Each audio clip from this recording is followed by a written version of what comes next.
Let me do the formal introduction. This is the Goffstown Capital Improvements Program Committee for 2020.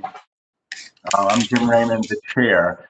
Before we introduce ourselves, let me read the required right to know meeting announcement. You've heard this before if you've gone to any of these meetings. This is for the benefit of the hundreds of people who are undoubtedly listening in. Welcome you. Due to the COVID-19 outbreak and in accordance with Governor's New News Emergency Order number 12, pursuant to Executive Order 2020-04, this committee is authorized to meet electronically, which we're struggling with, of course. Please note there's no physical location to observe and listen contemporaneously to the meeting. It's authorized by the Governor's emergency order. But in accordance with the emergency order, we confirm that, one, we're providing public access. How, Derek? Is it by telephone or? Yeah. I can't hear him now. Sorry. The audio is going out over telephone that people can call into. You'll give that number in a minute, and it's also being streamed on GTV. Okay, so if you want to listen, the number is 603-766-5646. Is that correct, Derek? Yes. And the meeting participation code is 785645. Yes. Let me repeat those. 603-766-5646. Participation code 785645, then followed by the number sign. Having said that, this is a meeting, not a hearing. Therefore, we are not taking public comment. The public, of course, may observe, listen, but this is not a hearing where the public makes comments. If you have a problem listening, you call 603-660-5000. Derek, who's manning the phones? I am manning the phone, so that number will come through to me, and I can answer that if somebody's having technical difficulty. For the record, Eric is multitasking. He's presenting for the administration. He's helping us conduct the meeting, and he's acting as phone operator. So when Kelly comes, we should suggest you get a bonus, but that's a different matter. If the public cannot attend cannot access the meeting, we have to adjourn it and reschedule it. All votes taken in these electronic meetings are done by roll call, although I don't anticipate votes because it's mostly informational at this point. And then we're going to take a roll call attendance. Under the Right to Know Act, we're required to state if anybody is in the room with you under RSA 91A. We're going to interpret that not as if somebody, your roommate or your spouse, mine's on the porch, happens to walk through occasionally, but rather has some presence in the room, so they're actually participating, observing, having some influence on the meeting. We'll apply a rule of reason to that rule. Okay, having said that, let's introduce ourselves. We'll start with the committee members, starting with the one with the most experience on the committee, which is the school board representative. Please identify your name and the board you're associated with. Ellen? Ellen Dramakowitz, Goffstown School Board. Thank you. Jeffrey? Jeff O'Brien, Budget Committee Representative. I don't see a picture though. Where is it? Is it off to the, oh, there it is. Okay. So is Gail? Gail Lebrecht, Member at Large and Recording Secretary. She also multitasks. Okay, I'm Jim Raymond. I'm the planning board representative. I'm the appointed chair of the committee by the planning board. Joanne? Joanne? Can you hear me? She has to unmute. Sorry, I was muted. Joanne Duffy, Planning and Economic Development Director. And Derek? Derek Horn, Town Administrator. There's no one else in the room with me this evening. Yeah, okay. Everybody's confirming that. I just got to ask you that question. Yes. No one here. No one here. No one here. Eric, who else to the administration is with us? We have tonight the Assistant Town Administrator and Finance Director is here, Danielle Basora. I'm not seeing her. Hello, everyone. If you go to the top of your screen, there's two icons in the upper right corner. There's one, if you hover above it and hit grid view, you'll see everybody's picture. Oh, okay. Now I do. We also have Vice Chair Kelly Boyer from the Select Board. She's here this evening as a member of the committee. Kelly, we missed you. I'm sorry, I didn't have it on the grid, so I didn't see you here. Kelly, why don't you introduce yourself? I'm sorry. Okay. Hi, I'm Kelly Boyer, Select Board Rep to the CIP Committee. Okay. Keep going, Derek, with the introductions. We have Joanne Duffy. Joanne? Hi, I'm Joanne Duffy, Planning and Economic Development Director. I know we have members of the library trustees because the library is presenting tonight. We have the library director, Diane. Hi, Diane Hathaway, your library director. I am at the library and I am very much alone. From the library trustees, Amy Huntsman. It's Amy Hunteman. I am the chair of the Library Board of Trustees, and there's no one here in this room with me. Okay. We have Kathy. Yep, Kathy Coughlin. Kathy Coughlin, I'm chair of the admin and finance committee, and no one else in the room with me. And I believe those are the only two library trustees I see on, unless I'm missing someone. No, that's it. It'll be just the two of them. And then it looks like we have a handful of, we also have, we have the fire chief who will be presenting this evening. Good evening, everyone. Brian Allard, Fire Chief, and there's no one in the room with me. I believe we have a handful of department heads that are watching along, as well as one representative from the school district that are observing the process this evening, but are not presenting tonight. Okay. Welcome. The purpose of the Capital Improvements Committee has been a subject of some evolution in town. And I'm going to give you a quiz. Ellen, you're exempt from this. Jeffrey, is the CIP committee the budget committee? No. No, what about Jeff? I asked him. Are we the budget committee? This is not the budget committee. This is not. No, the answer is no. Ellen, are we the school committee? No, we are not. Kelly, are we the selectmen? No, Are we the board of the select board? I'm sorry, I'm still old. no, we're not. Okay, do we determine what goes on the warrant? No. Anybody? No. No, No. no. Do we determine what the voters vote for? No. What is our purpose then? And I'll give you a hint. What committee are we really an advisory group to?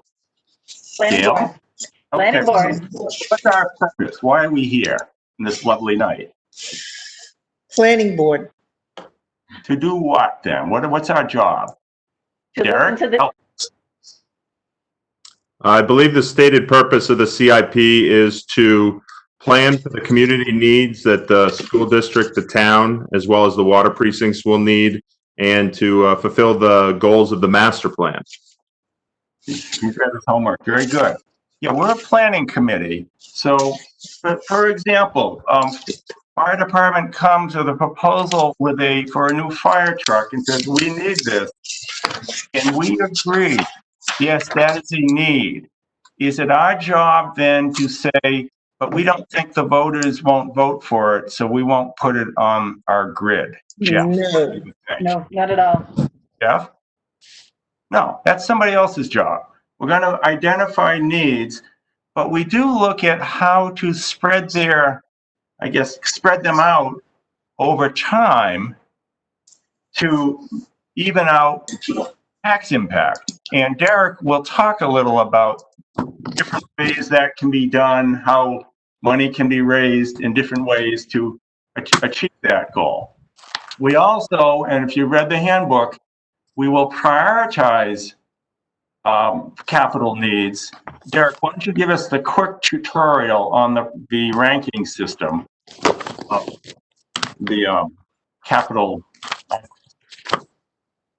Yes, so in the front of your book, your binder, as it be, is the Capital Improvement Program Committee Handbook.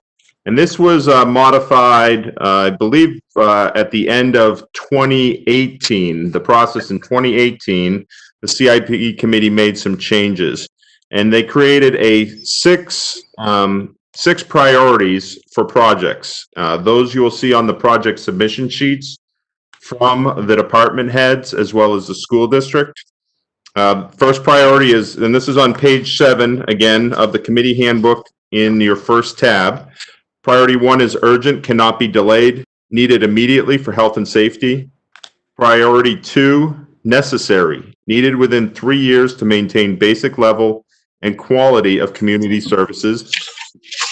Priority 3 is desirable, needed within 4 to 6 years to improve quality or level of service. Priority 4 is deferrable, can be placed on hold until after 6-year scope of current CIP, but supports community development goals. Priority 5 is premature, needs more research, planning, and coordination.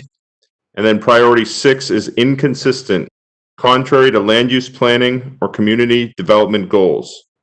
Again, you will see these on the project submission sheets that have been submitted by department heads and the school district, and CIP will have the ability to modify those priorities based on the discussions that happen over the coming couple of months. So for us, one thing to keep in mind is we can move priorities around. We can say, no, that's not a priority 1. Sorry, chief. You guys don't need trucks to go to fires. We're going to let you use the horses. So we're going to make that a category priority 2. Derek, give us a quick thumbnail sketch of what items come before us so we can get a sense of scale and perspective on what we're looking at. You will get projects are really those capital infrastructure projects. Should have tabbed this in the book, but this is a capital improvement project. It commits at least $25,000 for acquisition or lease of land, basically, or to address the growth of the community. So it's a building, a physical facility, public infrastructure such as highways, sewer, water lines, similar projects, equipment purchase. The Goffstown CIP committee has also reviewed purchased and leased of wheeled vehicles and motorized equipment having an anticipated life of at least 3 years. So that may fall below the threshold of 25,000. I know in the recent years there were significant commercial mowers purchased by DPW and Parks and Rec that came through this, but again, because their life was more than 3 years. Any studies or any architectural studies or maybe facility studies that may lead to a future capital improvement, and then any projects to come into immediate compliance with state or federal law or a court order. Thank you. I didn't warn Derek I'd be asking these questions, but that means if the fire department has to buy horses because we're not getting them fire trucks, the horses won't come before this committee. Is that correct, Derek? Well, I would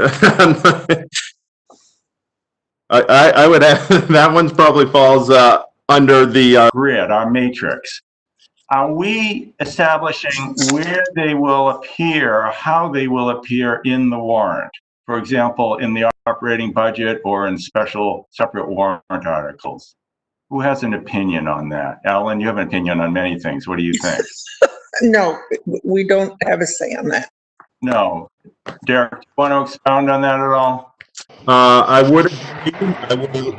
There are some tax appropriations, there are some that will be forced to a special article because of the type of expenditure is. If it's a deposit into a capital reserve fund, that must go in its own article. If it is something that's funded by a revolving fund or an enterprise fund, and for example, we have a sewer enterprise fund, that will designate that it's not subject to property taxes, but rather user fees. And you'll see that in your matrix under the funding source. Overview of what we're going to be doing.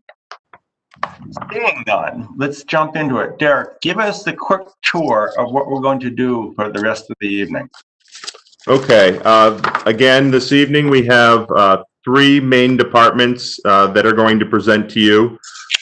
We've kind of coordinated between department heads and based on availability of the volunteers that are so graciously here to help tonight. But the library director and the library trustees will present their CIP first, followed by the fire chief and the fire department, and then I will finish up with town hall and administration. Okay, thank you. What we will do, group, is you have in your notebooks, which I hope you have, has the submission reports in detail. We'll let the presenters go through that. We can ask them questions, but I'll let them kind of lead us through the overview on each item. You'll see it gets a little repetitious on some items, fire truck B, fire truck C, fire truck D might start to sound a lot like fire truck A or not. So I'll leave it up to the presenters how they want to summarize this with the goal of getting through this. This is a discussion meeting, so we can talk with them, ask some questions. It's not a gotcha meeting. And we have the right to call, we can call them back if we have other questions. So this isn't necessarily our last chance. We'll note the library contacted me early in the process to say they may not have final numbers on some items or all items, I'm not sure. Should they still come? And I said, yes, and it's to educate us on what the plans are. And it's helpful to have numbers, but sometimes we don't. That's still, we want to know what's coming down the pike. So I wanted them to come anyway. And that applies to the others. Anything they present is a projection into the future. They're not going to know exact costs. They're not going to know exactly what's going to happen, but it lets us do the planning that we're supposed to do. So, rules of engagement, reintroduce yourself when you speak. We'll let the presenters go, and then I think I can see everybody who's at least on the video, so you can raise your hand if you have a question. Those of you who aren't, wait for an appropriate time and we'll recognize you. Okay, library, you ready to go? Yeah. Coughlin, on the admin and finance committee of the library. Does everyone have like our copy of our paperwork? You should have, what color tab is it? Looks like a blue one. Blue. Well, I wouldn't know. Okay. Eric, is it the blue tab?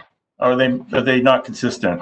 I don't know that it's blue in mine. It's the fourth one back. Okay. Everybody there? I'll give you a highlight of the total project cost. Bear with me just 1 second. I have to change pages. Here with me tonight, Diane Hathaway, the library director, and Amy Hunteman, who is chair. Raise your hand so I'll remember which one you are when you introduce. I'm sorry? I just wanted them to raise their hands again, so we'll see. Yeah. Maybe. I'm reading something on my screen, so it blocks all the pictures, so I can't tell if someone's trying to get my attention. But we're here tonight to present our submission for 2021-2022. This is for a library expansion and renovation of the current building. The Library Board of Trustees have been working towards this goal for many years. One of the very first steps that the board did several years ago was purchase the land adjacent to the library in 2009. And they used privately held library funds for that purchase. When we went to CIP a few years ago, it was recommended that in 2018, a community-wide survey, which highlighted support for an expansion. In 2019, we began our current feasibility study the library has privately held money. So we had a warrant article last year. We have to ask permission to use the money. So we used our privately held library funds to get cost estimates. As was said at the beginning, these are certainly very preliminary numbers, definitely estimates. The company, the company we worked with gave us these baseline numbers, and there obviously might be subject to change. The numbers that we're using are based on and renovation of the current space. Spaces. We're getting feedback from somebody. Just a minute, Kathleen. If somebody's everybody try putting now that I found the mute button, try putting your screen on mute if you're not speaking. Just remember to take it off before you speak. All right. So these numbers are based on a 10,000 square foot addition and renovation of current space. Our current library is small based on our town population. It lacks office space for staff, adequate break area for the staff. They have to use a utility sink, which is in called the break area, but it's basically a desk and a chair behind the circulation desk, and the same sink that the mop gets dumped into is what they wash their dishes in after lunch.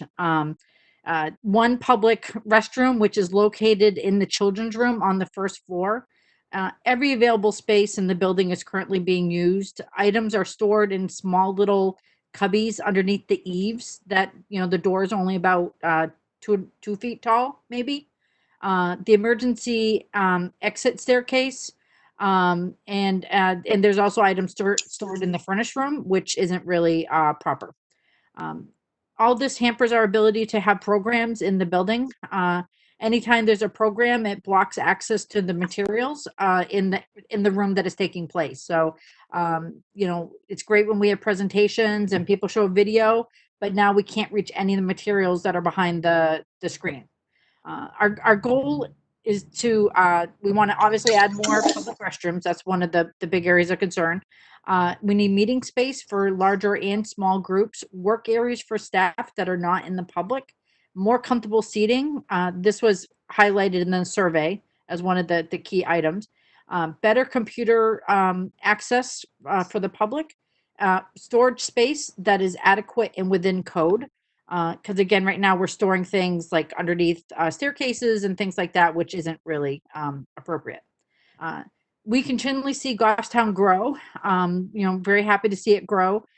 Over the past 20 or so years, we've seen new schools be built or expanded, new ball fields are going in, the fire station has expanded, yet the library has essentially stayed the same. We put an elevator in, which allowed us to bump out where the circulation desk is.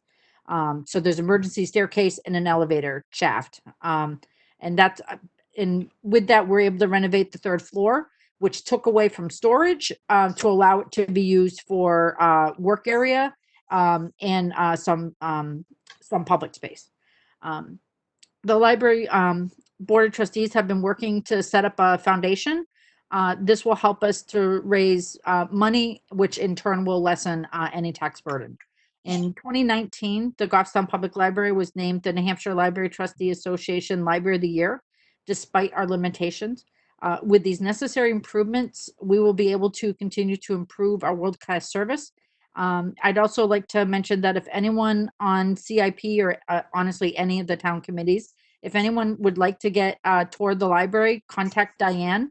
You can reach her at the library. She's there most days now, 497-2102. Or you can email her. You can find her email on the library website. If you want to get a private, socially distant tour. So the amount of our project, again, with the really rough numbers, probably totals a little bit over 5 million. So 5,361,788 $788 is what we came up with with the math using the numbers. We split it up into two years. The first year is doing a lot of the civil engineering, kind of making sure that everything can go forward. The library, we've already invested money, private money to purchase the land. We're also used library private money to do the feasibility study. So that's $80,000 that the library paid in order to have this study done to help us get these numbers. So in year one, it's basically broken up into us using some of our private money, but also getting money from the general fund. So that would be through taxation if we can't raise money. So it's broken up into 337,500, and then offsetting would be us with some of our private money, which that 112, the 112,500 is. Just bear with me 1 second while I look at my little cheat sheet here. One. So I believe that's going to be. I was just trying to look at where kind of all those numbers came from, and of course it's hard being not in front of everybody. Amy, are you there? That you could jump? I'm trying to. Sorry, Yeah. I'm dyslexic, so me quickly taking a look at numbers. I apologize. That I'm just trying to give you where the total is 450 for the first year, but again, it's broken up between that 112, which would be library. Using library funds. So yeah, it comes out to be about a quarter of the cost would be put up by library trustee privately held funds, and the other 3/4 would be a warrant article. Okay. Is that what you're looking for, Kathy? Yeah. And then in the year two, we considered this necessary in our forms. Just because the library has been working to the library director and the staff has done a wonderful job in the current space, but we could be such a more robust library with more room, essentially. So we put it as necessary because this has definitely been a long time coming. So in year two of the project, we put everything in there as being under bond, knowing that with us setting up a foundation, it's going to be able to, we're going to make it charitable so that, we still have to do the IRS part of things. But once that gets rolling, we're actually going to be doing a capital campaign and things like that. So just to make the paperwork easier, we just put it under bond, but just realize that any of that money is going to essentially be offset by any fundraising that we do. Kathy, do you have conceptual plans of what the library is going to look like? Have you gotten that far? No, we haven't gotten that far. I mean, obviously, COVID-19 has slowed things down a little bit. So we don't have any of those that yet. They're still working on doing some of we're still even needing to set up focus groups and things like that. So not quite yet, but it's in the process. Okay, members, Amy or Diane, do you have anything else to add to the presentation? I don't. This is my 4th or 5th go around for a building addition, so I'm really excited that we've come this far, and the board is very much committed to that foundation and that capital campaign. So it's pretty exciting from my perspective. So that's all I can tell you is how excited I am. You're looking. Okay, members of the committee, do you have questions? Kelly, do you have any questions for them, the library?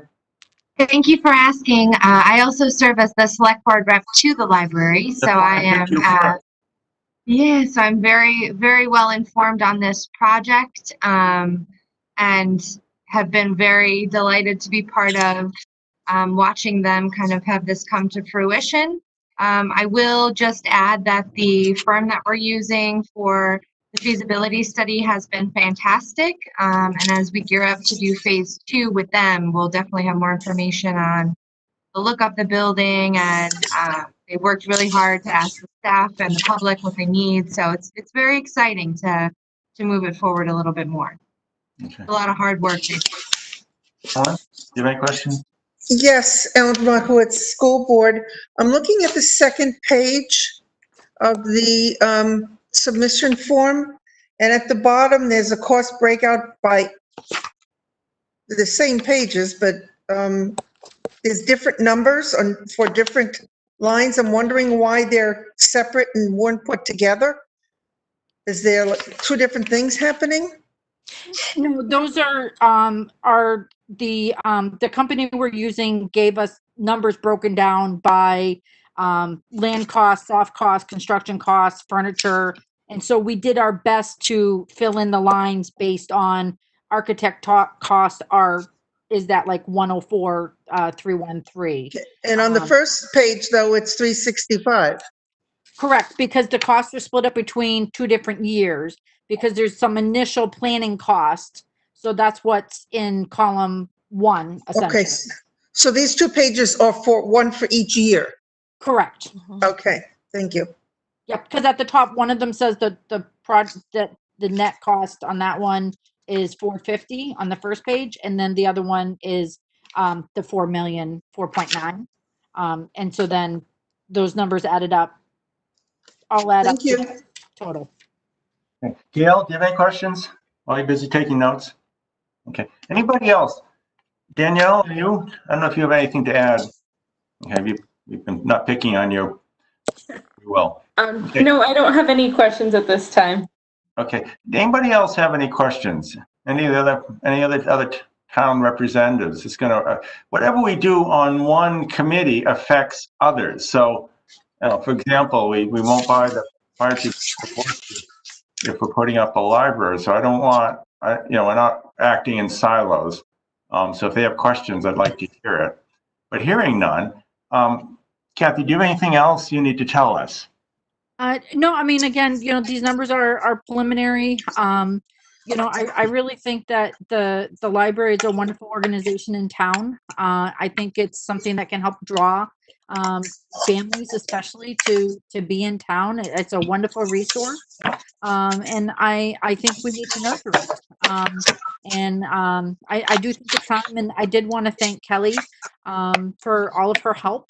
She actually has been very instrumental in helping with planning and helping get some of the nuts and bolts going. So thank you. But yeah, I mean, I really hope for the support of the town, and if anything changes with the numbers, we would certainly let you know. I have one other question, and maybe Kelly can help. These are estimates. Is there a plus or minus? Is there a range that you anticipate that these could vary, or you're not there yet? Probably not really there yet, because some of the year-over-the-year costs might change, and I think with COVID right now, it's really kind of throwing a wrench into everything. I'm sure just in a general sense, there's always going to be a range, but I don't necessarily, it wasn't like they said, oh, it's going to change by this much or this much. But if we get any substantive changes, we can certainly let you guys know. Let me ask Derek, because it's going to come up with the others. Derek, is there some inflation adjustment that we should be thinking of as we look at these numbers, how they might change through time, or is that enough of guesswork that we should ignore it? I think Danielle and I might be able to look at some numbers that, as it's proposed for year 2021 and 2022. I don't necessarily know that you would want to do too much inflation of that. I will say, from my experience working with HDC, the tough thing can be getting plans for a major addition. And I'll speak to this in my presentation. Before you have the funds to do the construction, and just coordinating as codes change. But I'm sure that the consultant that you're working with and the trustees have taken that into account. And the numbers that they gave us, they were already accounting for this happening in year 2021 and 20. So they already built in some cost changes. I just don't know what exact percentage they used. Okay. Thank you. Anything else for the library? Do you have any questions? Jeff? No? Okay. Let's move on then. Derek, is fire up next? Yes, the fire chief is up next. Okay. I have to warn the fire chief. Last year, your predecessor offered the committee to go up on the ladder truck. In fact, I think they had the ladder truck in the back parking lot when they did that. And then he welched on the offer. And some of us haven't forgotten that. So with that introduction, tell us who you are and go through your report. Good evening, everyone. Brian Allard. I have the pleasure of serving as your fire chief. And that offer still does exist. I believe there's Selectwoman Boyer was lucky enough to come to the fire station one time and go up in the tower. So you're welcome. Everyone's welcome to come down. Okay, we'll take you up. I'm guessing everyone has the fire tab with them now. I see nodding heads. So on page 2 kind of gives you an overview of the projects we'll kind of walk through this evening, starting with years 2021 through 2026. On page 3 is a little write-up I had done, and I'm just going to talk about a couple highlights, and please stop me along the way if anyone has any questions. So on the write-up, a couple points. Last year, there was some discussion with regards to both the Mast Road and Terrell Hill fire stations. I made the decision this year to kind of push out the Mast Road. Fire station was due in 2023 originally. I've shifted that out to 2026 so I can get my arms wrapped around that particular project. Being the first year as fire chief, I have many priorities, and I just want to push it out so I can get a better understanding of the needs of that station.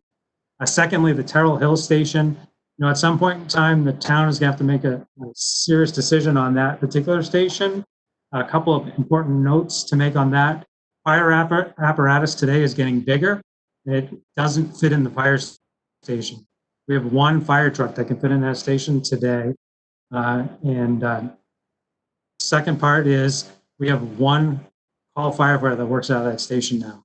Most of our stations are staffed at the Mast Road and Church Street station. So there's one member out there now, and apparatus is getting bigger and doesn't fit in that station. So at some point, there's going to be a continued discussion on the future of that station. In 2021, we will be requesting an ambulance. So that's a big purchase that comes out of the ambulance fund, funded by revenues. You'll remember the revenues come back to the town through ambulance transports. In addition to that, we have a stretcher replacement, which I'll talk about in a moment, and then our capital reserve fund for our apparatus. On page 4, kind of gives you some of the CIP highlights for next year. There's a change with regards to the money going to be requested to go in the capital reserve fund. Typically, that number has been $225,000. And over the years, there's been some years where that has not been funded. And I'll explain why we need to increase that so there's not a shortfall in the future on some of the apparatus that needs to be purchased in years to come. As far as equipment, there's no equipment in the 2021 budget. We will be buying a stretcher, which comes out of the ambulance fund, which has no tax impact. Potentially that will be even less of an impact because we've already worked on a grant to purchase that stretcher. Any questions so far? All right, they're good.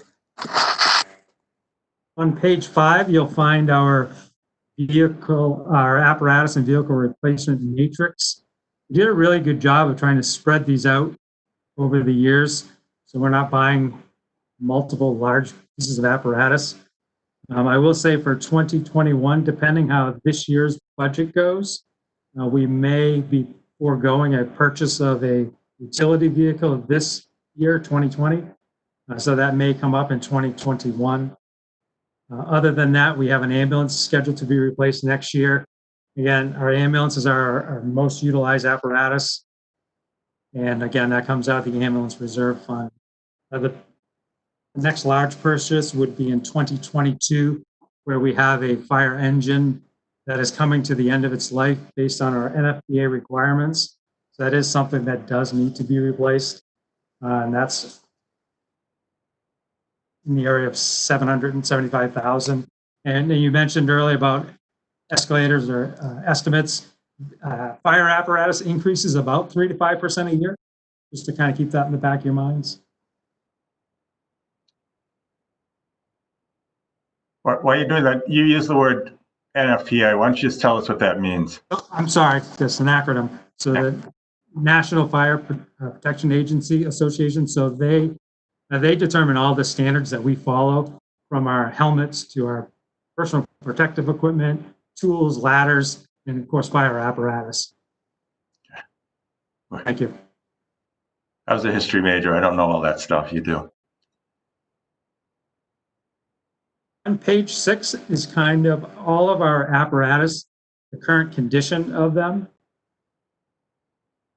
how many miles are there, and then potential replacement cost going through them. And if you go down, you'll see engine number 4 is the one I was just referring to in 2022, is the one that should be replaced based on that requirement. Kind of about 2/3 of the way down, you'll see kind of the status of, you'll see a number $692,000. That's kind of our starting balance today in our capital reserve fund. And you can simply see throughout the years, as we make a purchase, that number goes down. As deposits go in, you see it go back up. And if you go all the way over to 2026, you see there's goes to about 900,000. If we don't continue to fund at that 300,000 mark that I mentioned earlier, when we get to that point to purchase the tower replacement in 2028, we'll actually be $500,000 short when that time comes around. That's the reason for that particular request increased from the 225 to the 300,000. Can everybody see what line Brian's talking about on your grid? It's sort of a condensed one, or not as high as the others. Jeff, you found it? Okay. Sorry, Jeff, go ahead. Okay. On your sheets just below that, the EMS apparatus, you'll see, I think it says, I think there's 2 of them listed as ambulance 1. We just got one in. It's actually ambulance 2 on the first line now. That one has just arrived. Ambulance 1 will be scheduled for next year to be replaced. Any questions on the apparatus? You talked about the ambulance, I forget the term, fund, it's funded through cost recovery. How much of the purchase price does that actually cover? Whole thing. Oh, okay. Yep. Anybody else have any questions, Brian, thus far?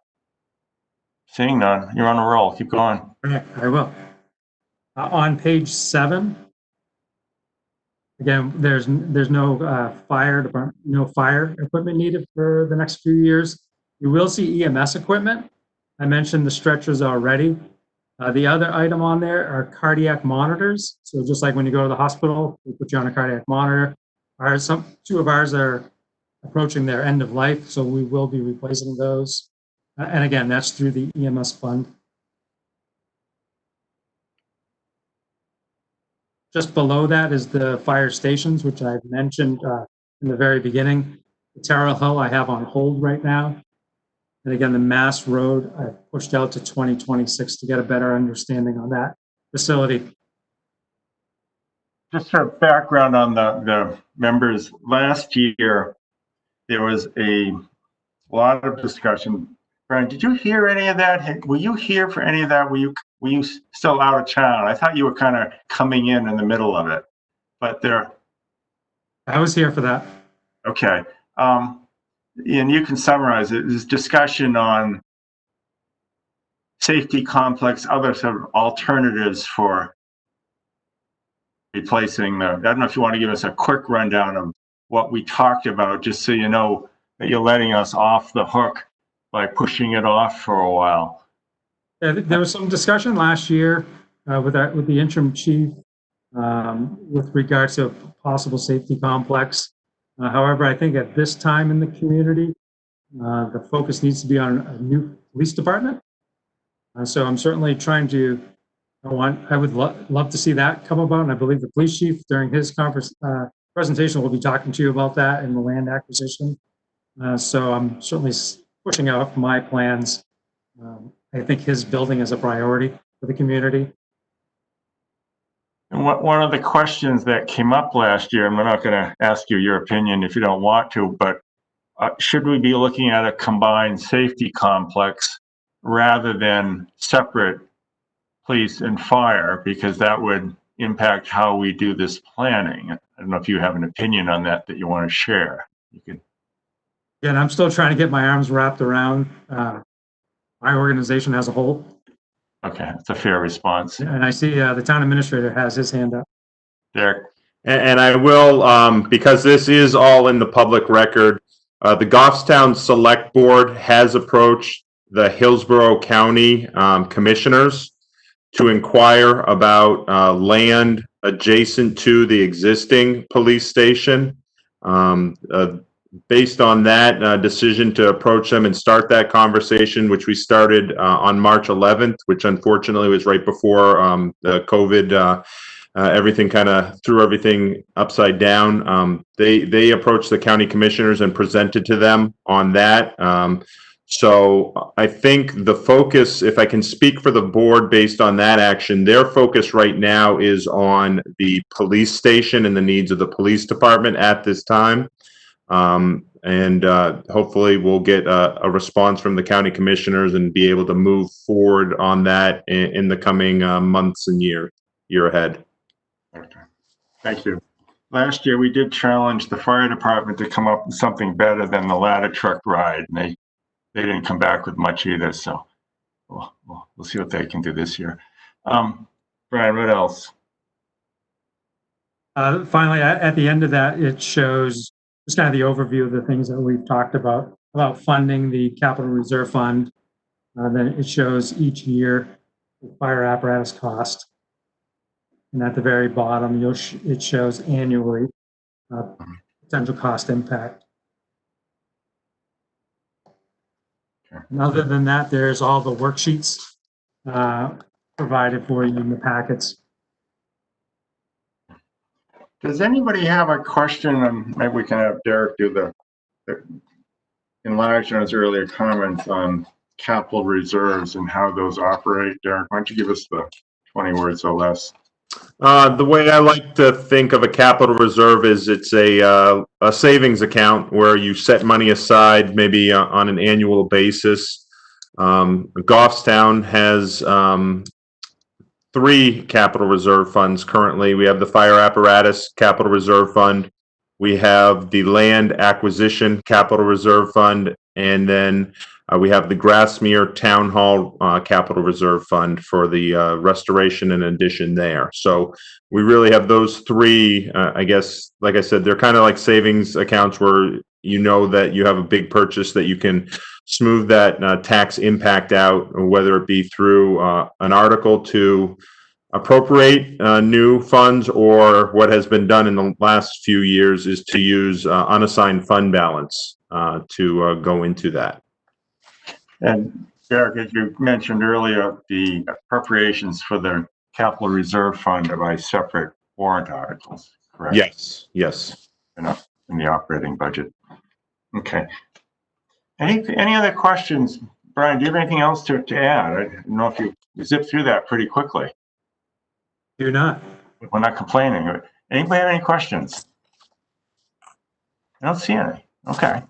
Okay, well, we'll be in contact for the ladder ride, so. Anytime. Okay.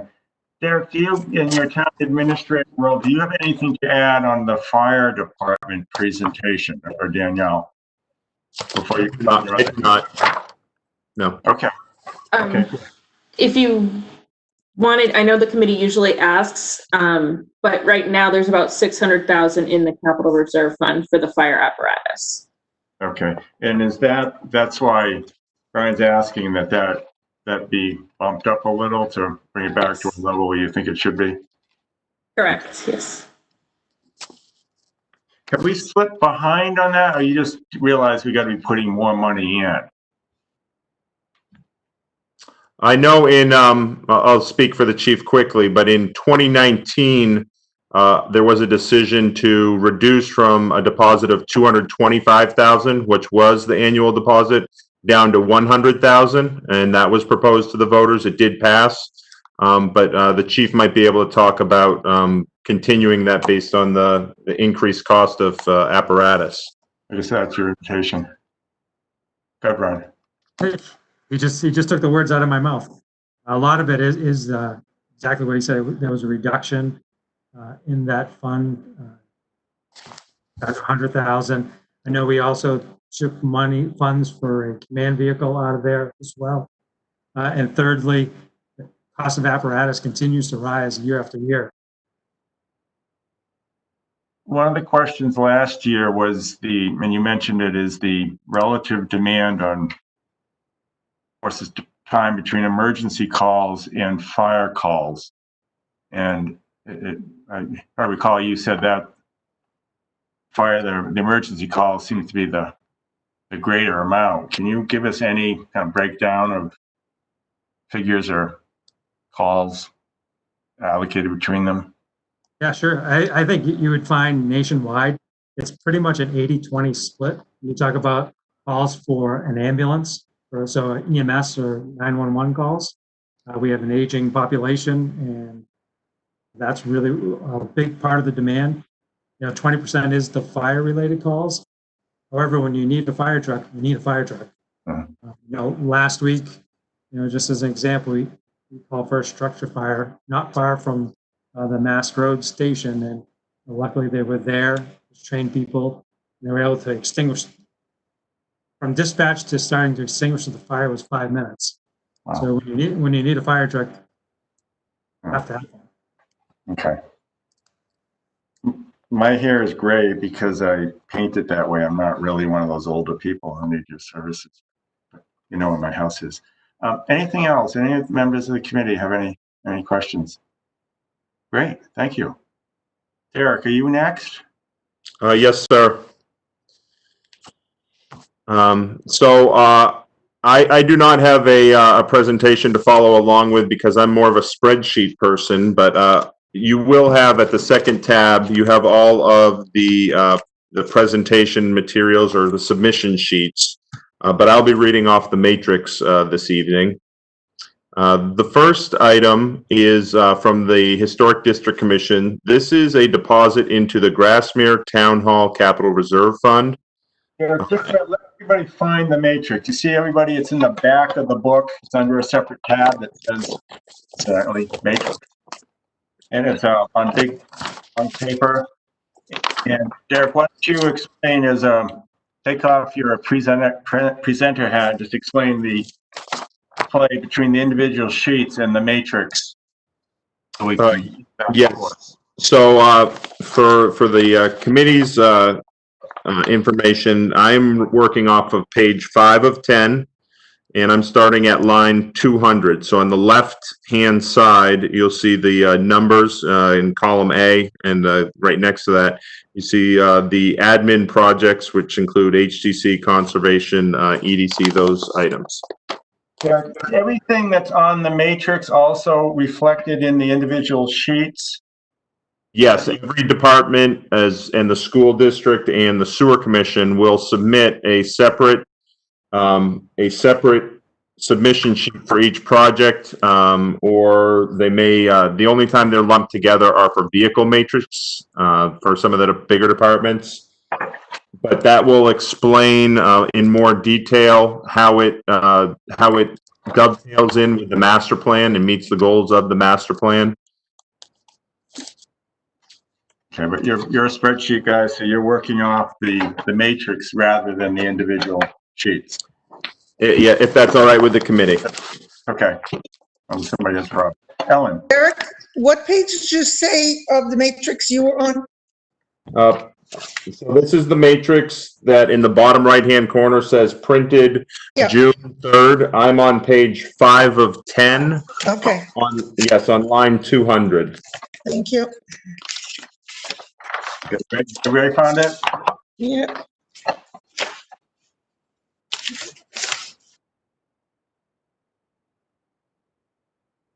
Why don't you just take a minute? This is the first time some of us have seen the matrix. Just walk us through how it's constructed. Okay, so again, the way the matrix, when you look at it in a larger view, the town breaks them down by vehicles and projects. As admin does not have any vehicle purchases, we only have projects, but you'll see the fire, DPW, and police in the beginning pages for vehicles. And then school continues on page 6 through 10. So later on, when the school district comes and presents to you, you'll see those. But in column D is the description of the project, which matches up with the project submission sheet.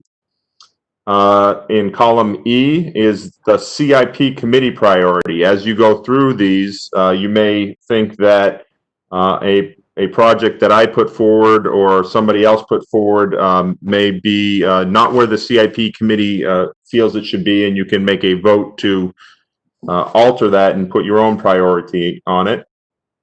And then there's under column G is the funding source.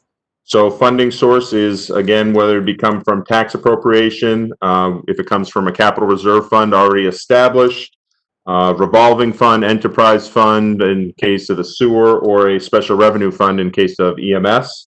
And then column H is what we're currently working under, what was approved at town meeting. And then it goes into the 3 years as proposed, the proposed CIP as proposed by the department head, approved by CIPC, which is the Capital Improvement Programs Committee. And then in column K is the adopted CIP. This is, again, a planning tool that after this committee finishes with, will be presented to the planning board in the fall, and the planning board will vote to adopt or amend any recommendations from this committee. And then it breaks it out. Again, we work on a 6-year cycle, so it breaks those out in each of those years, and then there's some notes in the rightermost column. I didn't warn everybody that our report then goes to the planning board, and I will be assigning each of you something to present to the board. So we'll ask for volunteers, but we amend the 13th Amendment and draft people for different slots when we present it to the planning board, because each of you will have some expertise and knowledge of certain areas. Go ahead, Derek. So for admin projects that I'll be presenting this evening, on line 200 and 201, that's really one project. It appears on 2 different lines, but this is the Grassmere Town Hall, which hopefully many of you know is over by the roundabout in the Grassmere section of Goffstown. In 2004, the HCC in the town had an architect go through the building and develop plans for an elevator addition on the rear of this building that would provide ADA access to the 2nd floor where the theater was. And they also did plans to fully restore this building to its former glory for use as a theater or a performance hall, a lecture hall, or potentially also it could be used for weddings and other events such as that. The HDC in the town since 2004 sought out numerous grants and have finished the first 5 phases of a 6-phase plan and have fully restored that theater to its former glory. And again, I would be happy to take any members, this committee or any department heads who'd like to tour the building to see what is there. The septic system on site has been fully engineered and installed. The foundation was fully restored, roof fully restored, the slate roof was fully restored. It has been painted, and all the windows have been restored. So it's really at a great point where it can be used by the public. The only limiting factor is there is no ADA access to the second floor. So in 2018, the HDC went back to the architect from 2004 and asked them to walk through the building again and look at what would need to be done. So they updated plans based on current codes and provided an estimate of a construction cost estimate of between $400,000 and $500,000 to construct that ADA addition with the elevator on the rear of the building. In 2019 and 2020, this was proposed to deposit $100,000 into the Capital Reserve Fund.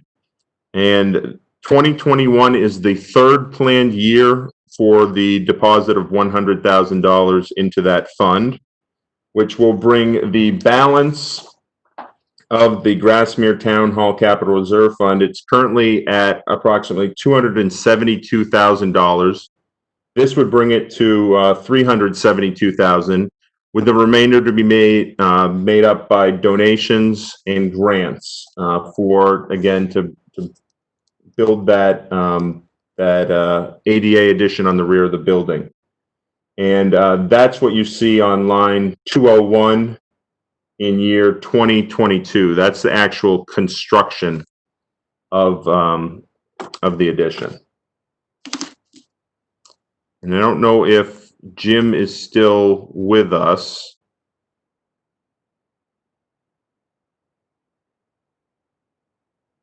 Jim, are you still there?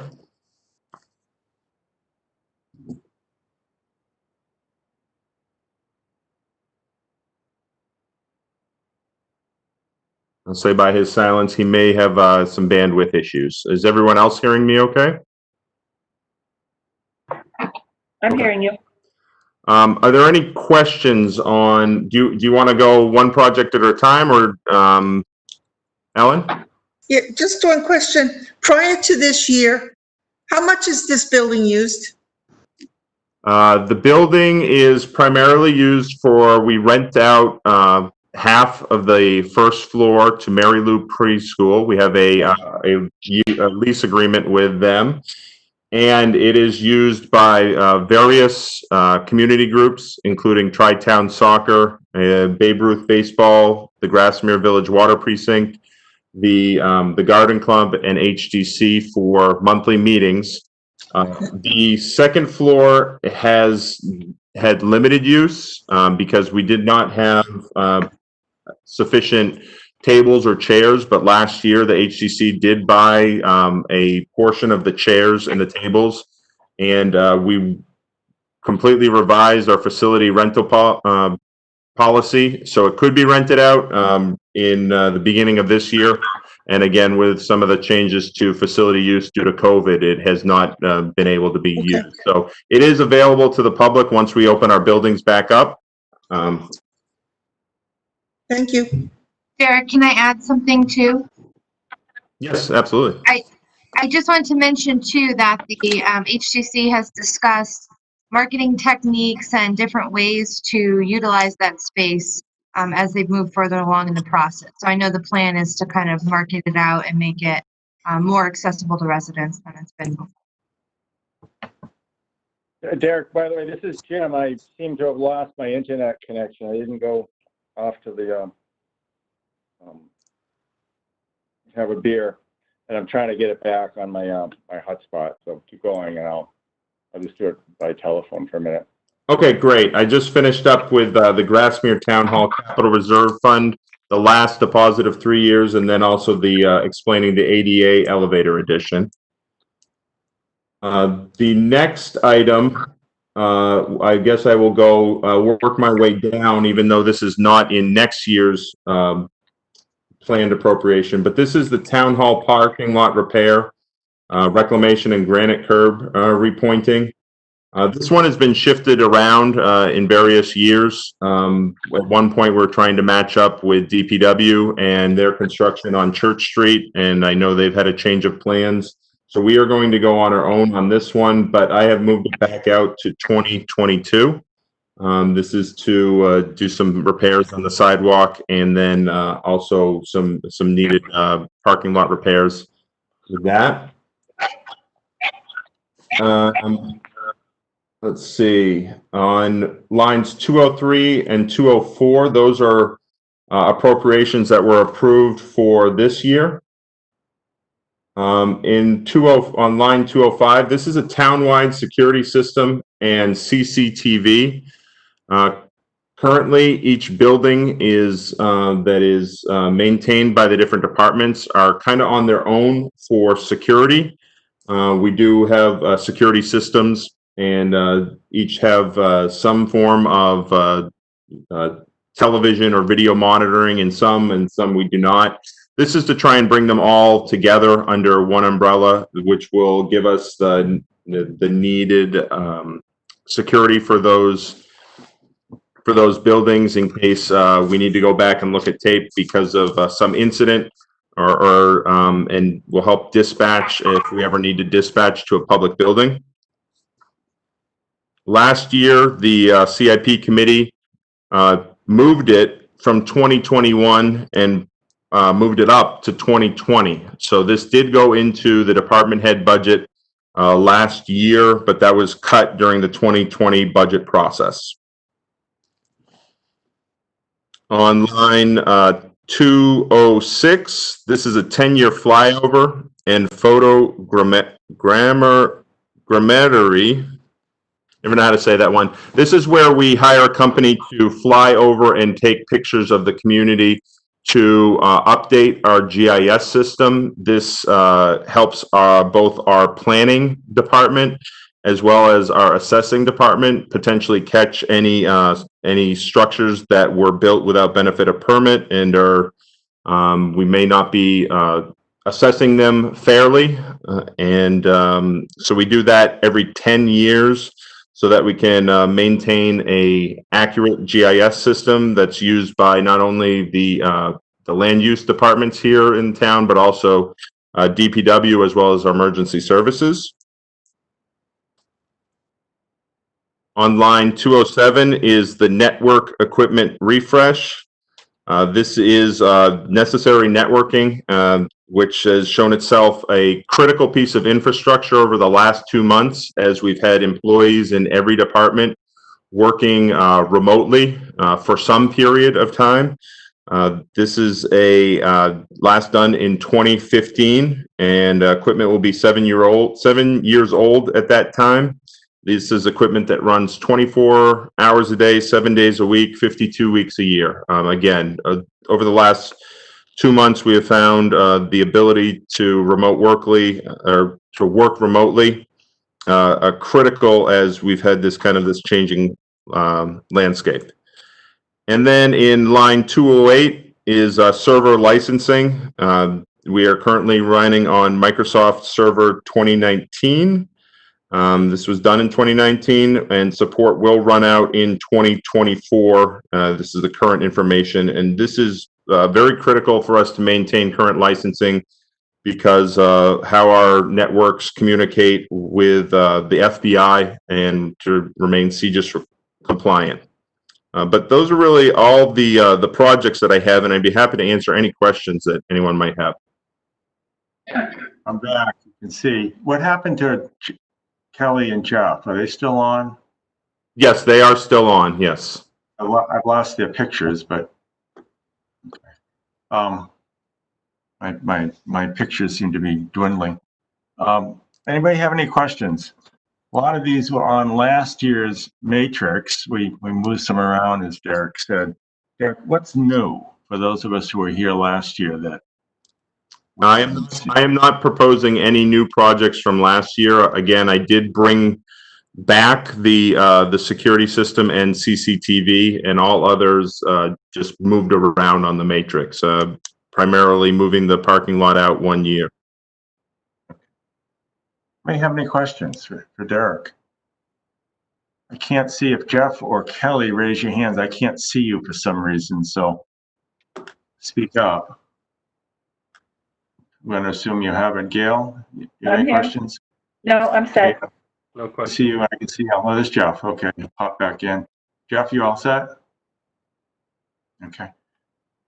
Derek, anything else? Set, thank you. I don't have anything else for admin. I would like to make, I guess, a general comment on CIP on behalf of the town and the other departments, if that's okay. At this point, the select board as well as the department heads are monitoring our extra expenses that have come as in response to the COVID outbreak. We are also monitoring the changes to revenues. Those are both some of the local revenues that we budget for, as well as shared revenues from the state. So at this point, most departments have delayed major vehicle purchases that normally are done in the weeks after town meeting. We have delayed those purchases. There will be some departments that are pulling together bid specs. They may go out to bid, but ultimately some of those purchases may get delayed by the select board this year, which would affect this committee because you could go through the whole summer knowing that we had appropriations approved at town meeting, but as we get into the fall and understand our shared revenues and our over expenditures, there may have to be some adjustments that get made. Okay, so we understand that. I hate to admit that the school moderator and not a fan of SB2 and the Official Ballot Act, but we kind of squeaked in by the seat of our pants getting the town vote in. And some of the towns my firm represents who have traditional town meetings scheduled for the next following Saturday canceled them. Because remember, that was the week where the poop hit the fan. And they're still waiting. They still haven't had their town meetings to do the appropriations. So good job on Derek getting us through that by a few days early. Okay, anything else, Derek, on administrative? No, I don't have anything else. Okay. Danielle? You all set? Okay. Thank you. Yeah, committee, do you have any other questions? I'm not seeing any. And I can't see Kelly for some reason, but she's not shy to speak up. Derek, is there anything else that we're going to be presented to us tonight? No, there are no other departments that are presenting this evening. Okay. Question for the committee. Is this format working? We're doing it remotely. I'm going to continue to do that. I know it's different than what some people are used to. I won't tell you what I'm wearing below the waist, but maybe I'm not as dressed up, which is an advantage. And we'll continue to do it this way. I think I was the only one that had technical problems, and we overcame them. So I think we're okay. So Derek, why don't you give us a preview of next time, which is 2 weeks from now? Yes, the CIP committee dovetails in with planning board. So your next meeting is on Thursday, June 18th. This information is in the first tab of your binder. It's, I guess, the third page or fourth page back. And you will have a presentation by Parks and Rec committee, or Parks and Rec department, and the police department. Okay. Brian, you're not obligated to warn the police department of what they may be asking them for. Okay, anything else by committee? Ellen? There's GTV and Planning and Economic Development tonight? Did I miss something? They are scheduled for this evening, but they do not have any submissions. They generally submit at the same time as admin. You will see again in your matrix that GTV did budget as part in their revolving fund in 2020. And the only other item that planning board traditionally has is their master plan, and the planning board is in the middle of updating their master plan as we speak. And they also do the EDC group? Yes, and Joanne, I believe the EDC does not have any capital projects to submit at this time. That's correct. So do we anticipate seeing them on the agenda at a subsequent meeting? No, we do not anticipate seeing them this year. I would say in future years, there's always that potential, but nothing this year. Thank you. Okay, what we'll do, committee, is you've heard the presentations. I'm sure you'll look at your notes nightly for the next 2 weeks. If you have questions, bring them back. We can have anybody come back in by this is an easy format to zip in and out of if they need to answer any, but I think they're pretty good presentations. Okay, anything else to come before the meeting tonight? Seeing none, Kelly, motion to adjourn? Second. Yes, Kelly? Made that motion? That was a motion to adjourn. Ellen Okay, seconds. Jeff, you seconded? Oh, Ellen's okay. All those in favor say aye. Aye. Okay, opposed, abstentions, motion carries. Thank you very much. We'll see you in 2 weeks. Thank Bye. you.